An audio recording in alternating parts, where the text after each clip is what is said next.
Negative 4x squared minus 7x equals negative 36. What is the positive solution to the given equation? There's two ways that you can do this, or more than two ways that you can do this. I would absolutely graph this. 100%. Just done. Yeah, I would not bother with trying to factor it because you've got this, the negative 4x squared. The graphing is going to be the fastest. Absolutely.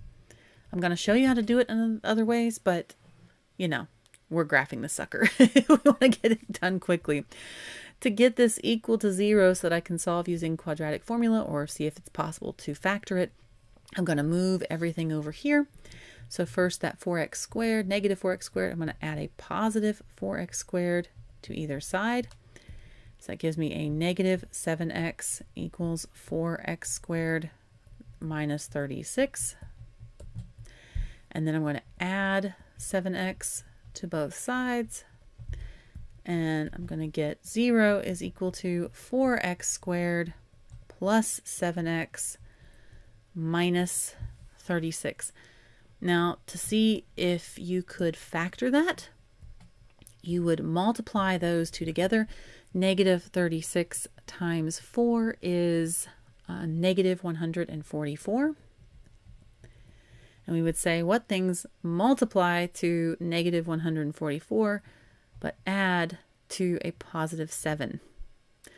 So you'd want two numbers that were pretty close together. So, and I'm just going to write the positive versions, but know that for these combinations of numbers, one has to be positive and one has to be negative.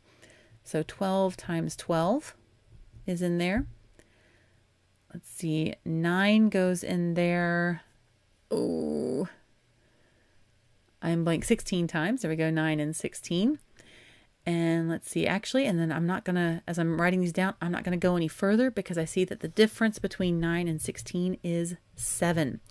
But you absolutely can keep going and keep writing all of those factors out there. 3 is going to go in there, 2 is going to go in there, 4 is going to go in there. You can definitely write those. But when you're doing this by factoring, as soon as you see a pair where the difference is 7, because we're talking about a positive and a negative, I don't know what just fell over, then we would need to, just for the interest of time, just kind of stop right there. All right, so which of these would need to be negative to get a positive 7 if I add them together? That's going to be a negative 9. Negative 9 plus a positive 16 is equal a positive 7. Okay, so negative 9 and 16. So I'm going to go over here and I'm going to pair them up. I'm going to have 4x squared plus 16x minus 9x minus 36. And then I'm going to factor by grouping.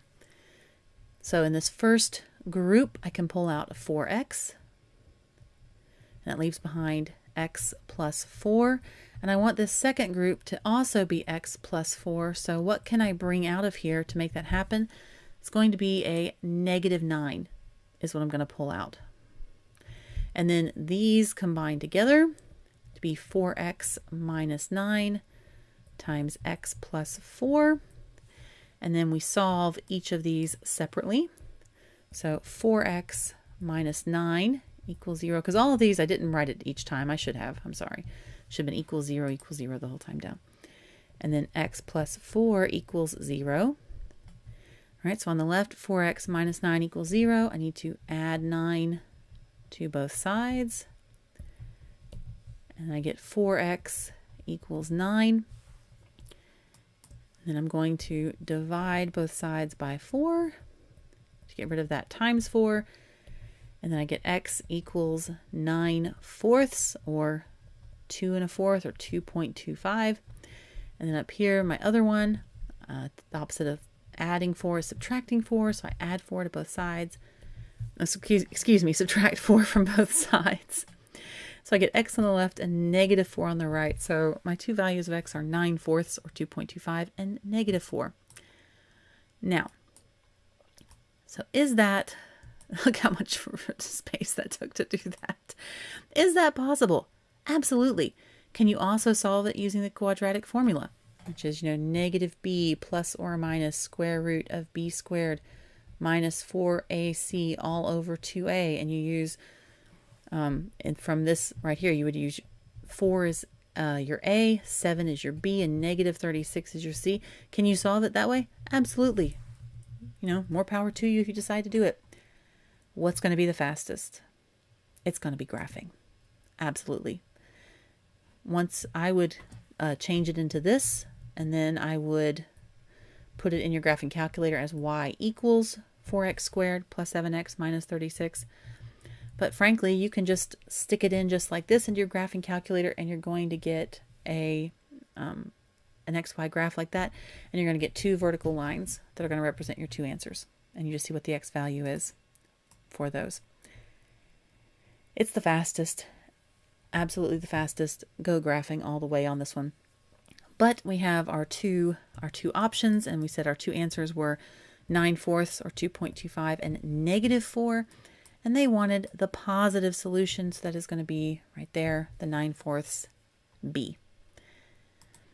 Yeah, I think it's helpful to know how to do this, to do the factoring, because, you know, there are some problems where you have to do it. And like the quadratic formula, absolutely, there's problems where you need the quadratic formula. Ones like this, psh, graph it. Hey guys, just a quick heads up, I've got some cool stuff coming for y'all, including a free course full of SAT tips and tricks, as well as an exhaustively complete course on everything you need to know for the SAT, both math and reading. So subscribe to the channel to get notified when that goes live. I'm also going to put it in the comments and description below as soon as it does. In the meantime, if this video was helpful or useful in any way, please let YouTube know. Comment, like, share, subscribe, you know the drill. Thank you so much for stopping by. Hope you have a great day. See you later. Bye.